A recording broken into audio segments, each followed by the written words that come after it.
My name is Melanie Parker, and I make art and I teach others how to unlock their creativity. I believe that our creativity is often trapped inside us, and when we let it out, our lives can actually be completely transformed, and no special genius is required. In fact, the only requirement is a desire to express yourself through your creativity, to be curious. I think that busy women are definitely very locked up creatively.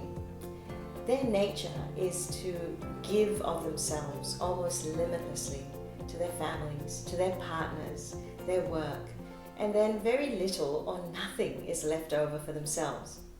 So exploring their creative side is seen as an indulgence, especially during tough times, those bumpy times of life.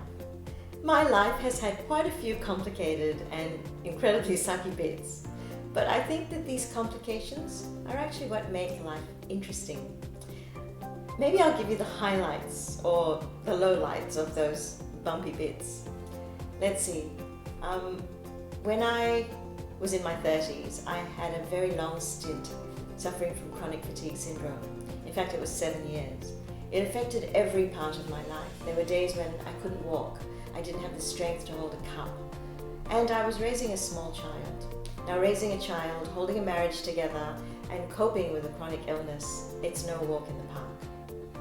But as my health stabilized, my daughter's health was declining. Mary was a teenager by then, and she had developed severe anorexia. She battled for her life and for her sanity for years, in and out of long stints in hospital. Anorexia has a 20% mortality rate in adolescence, so it was a terrifying time, and we were hanging on to her by a thread at times.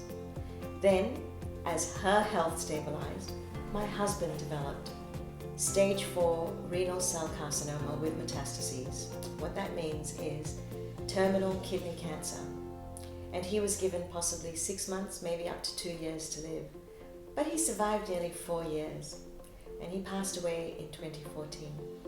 So you can see, my life has had many sucky bits. Women, especially the ones with a lot on their plates, often make mistakes in their response to big life challenges. In my work with over 1,000 students in the past few years, and in my own life, I've seen these mistakes as a common thread. We all seem to do a version of about 3 things. The first is we become very future focused. We put all our energies on worrying about every possible outcome and how we can cope with it, how we can navigate this. And this was probably a great evolutionary tool that helped us survive as a species, but we've evolved. And I think we can move forward from this kind of very stress-driven thinking. I think it's much healthier and better to be like a doctor in an emergency situation, in triage. You stay present and deal with only what's in front of you. And sometimes that involves just one breath at a time. But it helps us reduce the noise and the fear and the worry about things that haven't happened yet and may never happen.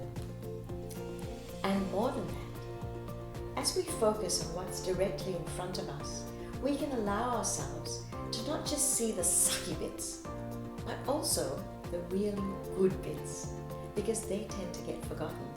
And that is the key, being able to count our blessings, even in our bleakest hour, and not just count them, magnify them instead of minimizing them. Secondly, the second mistake that we often make when we're faced with tough times is that we fight with uncertainty.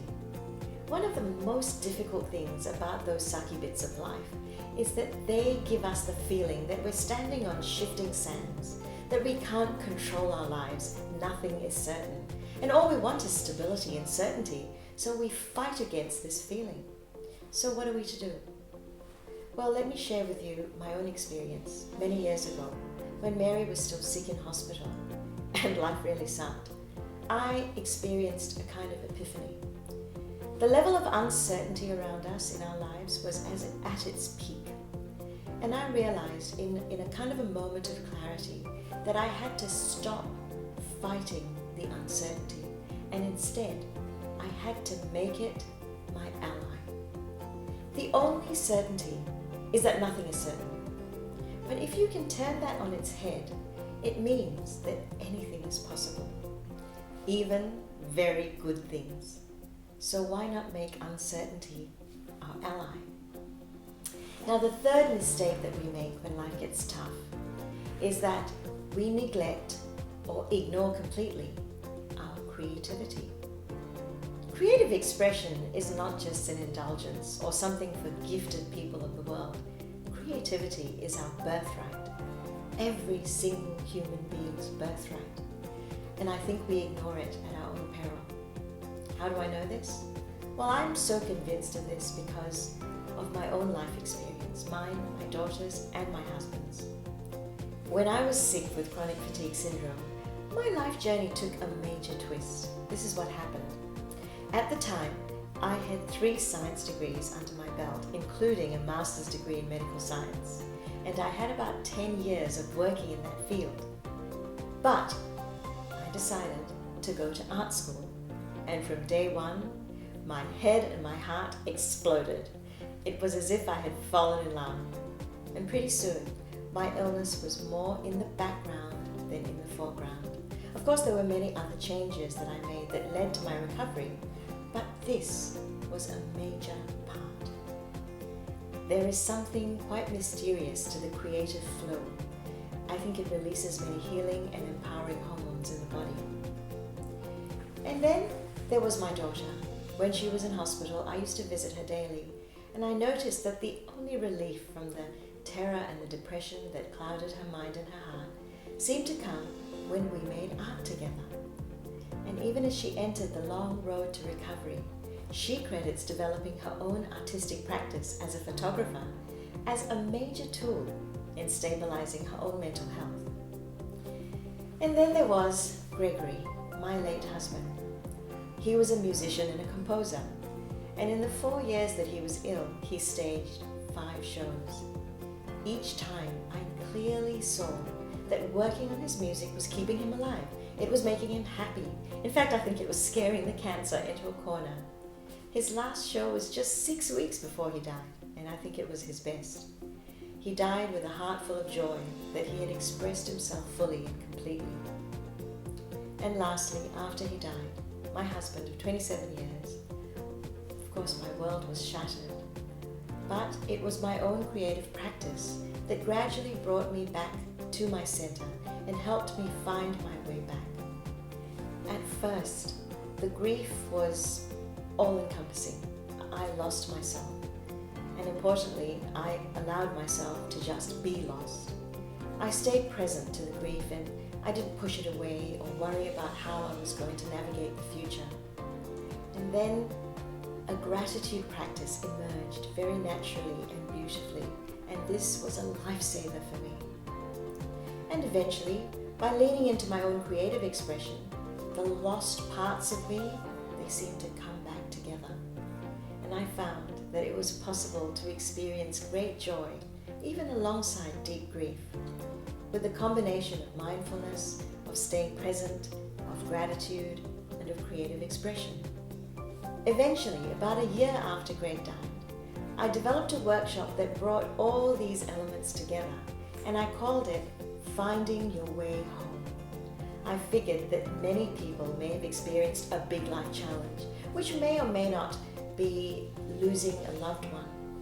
But life has a way of getting hard, getting sucky, getting overwhelming at times. So why not share the tools that I had gained over those years of adversity? And so a beautiful live workshop was born, which I then adapted for an online course so that I could help more people around the world. And it's really seemed to strike a chord with my students. Here's what one of them said. It was a magical journey, truly exhilarating, as if a switch had been turned on in an abandoned dark room. I also felt my soul at peace, knowing that all will be well because I found my way home.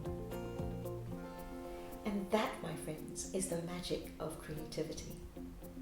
If you would like to find your way home, I welcome you. you can just click on the link and enroll in the live workshop, where we'll take this journey together. I can't wait to meet you.